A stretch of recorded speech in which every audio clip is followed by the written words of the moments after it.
Yo, what's up, guys? We are Chop Anime, three of the almighty Chop Anime, and we're back to chop up another anime with you. Today, we're doing episode 9 of Takt and Destiny.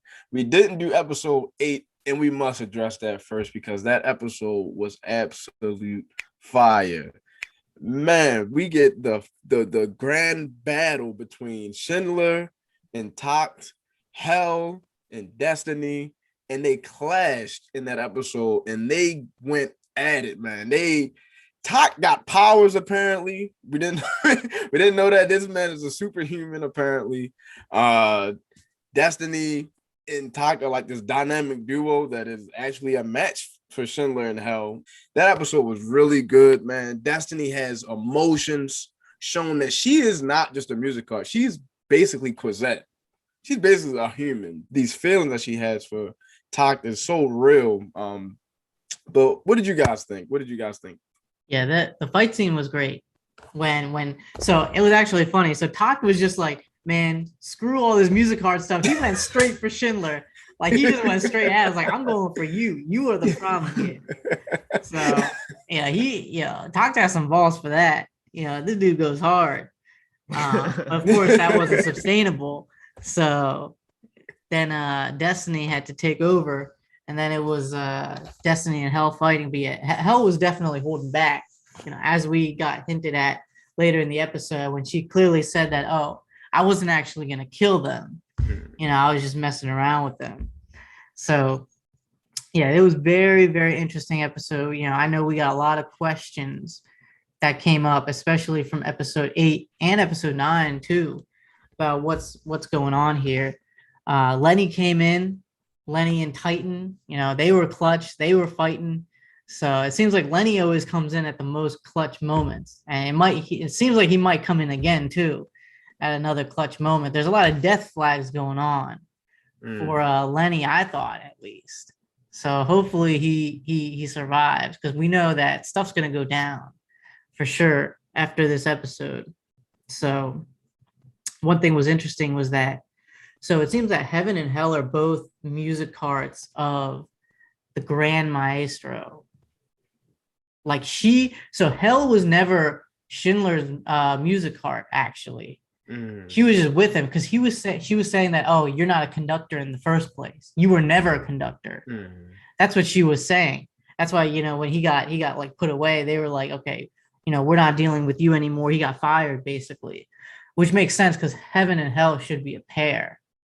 Right. So it makes sense that those are the two music carts of the boss of the overall thing. And we'll get into, I know the previous discussion we had, we were talking about whether we think that Grand Maestro is actually a good guy or not.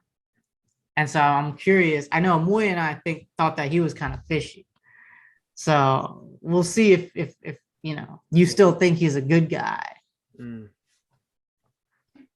Yeah, man. Like y'all said, a lot of questions from this episode. We got a lot of action. I love the fight. We got not only a fight with Takt. Well, he kind of just got his butt beat up, but Destiny then runs away with him. But major balls to Destiny too, man. She came running back with the axe only. She said, "I don't need nothing." She did. I'm coming back. Yeah, she said, "I don't need no powers to come mess y'all up." So they both some fighters, man. They don't play. They about to smoke. I do agree with Mayor in terms of, I do think Hell is the Grand Maestro's music art. Yeah, because we know from previously that like one conductor can have multiple music arts. And one interesting moment I thought when they were just like bagging Schindler, when she just broke the little, I don't know what that stick is called. I'm not a music guy, but like that stick. Yeah, I don't know what stick is called. Every time like Destiny goes into her mode, the stick is actually formed, and then she tosses it, and like that clearly showed that this man Schindler was getting swindled the whole time, because it was just the wooden stick they handed, said Hey, this got powers, bro. This got powers. Think about it. Schindler's whole goal was to basically cut down the weak and basically prop himself up because he was the chosen and elite and all that stuff. Come to find out, he was nothing. He was never a conductor. He was useless this whole time. So it's weird. Like, he must have really been drinking the Kool-Aid. So that does lead me to believe that Maestro is absolutely a bad guy now. Sagan, yeah. He definitely used Schindler as a Just brainwashed. He basically used Schindler to do the bad stuff he was doing so he could maintain a good image. And unfortunately, I don't know if Lenny knows that. I'm not sure if Lenny and Titan knows that, but maybe they do. I don't know. He says he knows the secret behind the symphonica. So yeah, that's so everything's actually making sense now. So this episode raised two questions for me. Okay.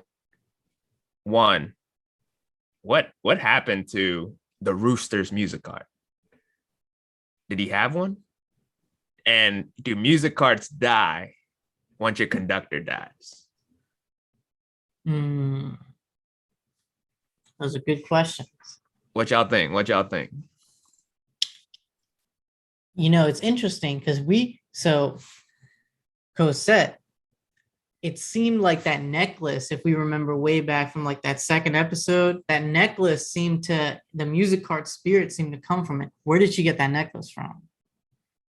You know, I think that might have to be something to do with Takt's dad and the rooster and that musicart, but I don't know exactly what. Right? It's clearly a special musicart or something like that.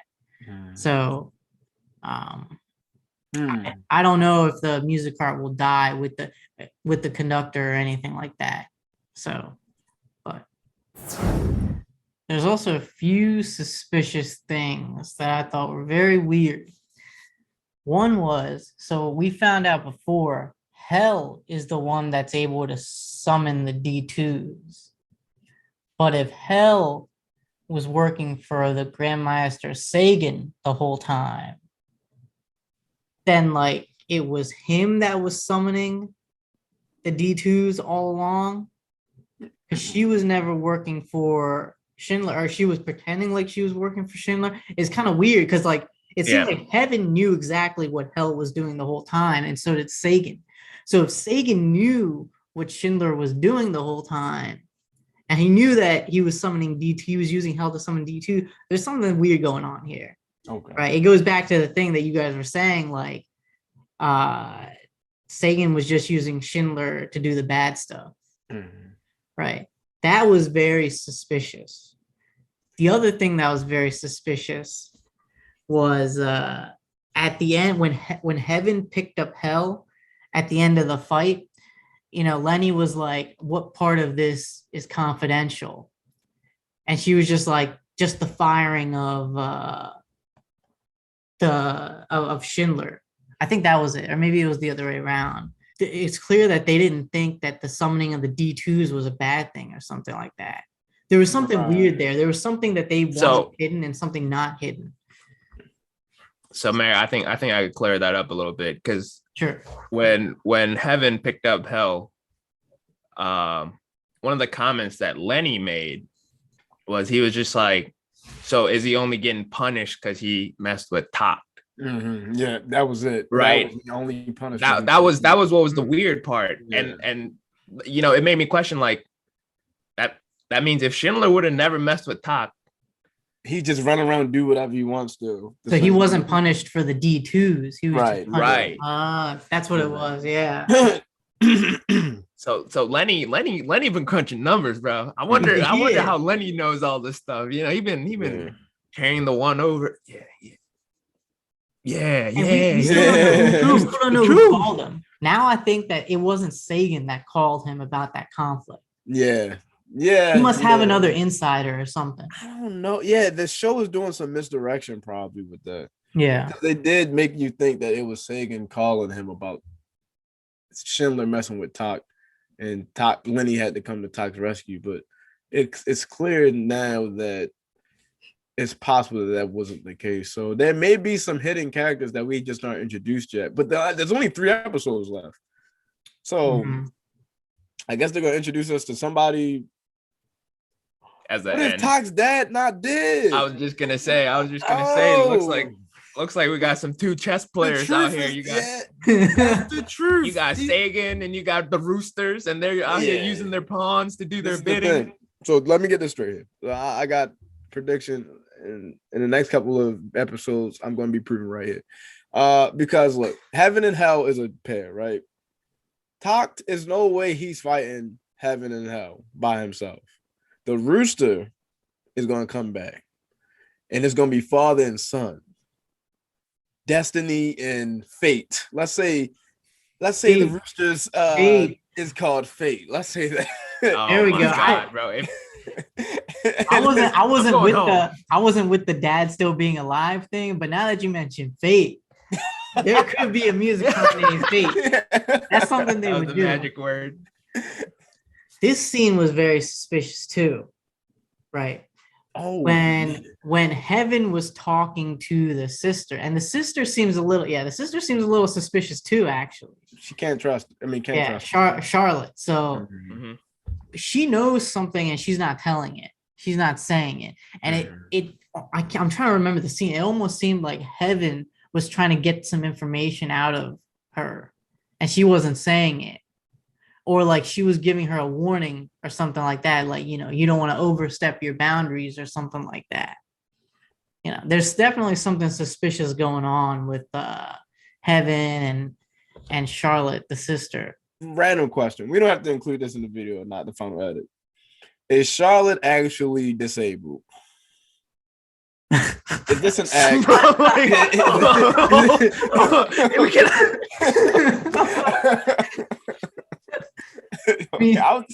don't know. I don't trust it. Everything can be an act here, so. Why would you hack that? What incentive? Sir, like that is preposterous. Like I can't believe you thought of this. I can't with this. This man literally just asked if why would they put her in a wheelchair, dude? You think the animators just want to draw the wheelchair? No, the thing is, there probably is an event that's going to explain why she's in a wheelchair, actually. Dude, because they're not just going to put her in a wheelchair for no reason. It has to do with Boston, I'm sure. Yeah. She was at Boston, probably. Okay. Yeah. She probably got in a wheelchair because of something. We're coming up with all the theories. Okay. We're connecting all the dots. Yeah, you're right. They just wouldn't randomly make animes don't do that. They don't just randomly make a character disabled for no reason. but his question was, is she actually disabled? If she could walk, I'm sure she would walk. She's not out here panhandling. This lady's a scientist, bro. Like, I know you guys said you don't trust Charlotte. I don't know how to feel about her yet. But she did mention a couple of things that were interesting. So if they were talking about the awakening, where you can remove the contract between a conductor and a musicart. Mm-hmm. Is that what all these other musicarts we see have done? And that's why they don't get this whole life force thing? I'm not sure. But they said that this thing, they couldn't break the contract between Takt and Destiny. Because apparently she didn't have that genetic alpha youth disposition, which is very interesting. It's like the genetic composition of what? Destiny or Cosette? And she did mention they were consuming each other. So that kind of gave a little bit of explanation of how Takt can get some powers too. Clearly they're connected somehow. Yeah. And he's able to suck power from her.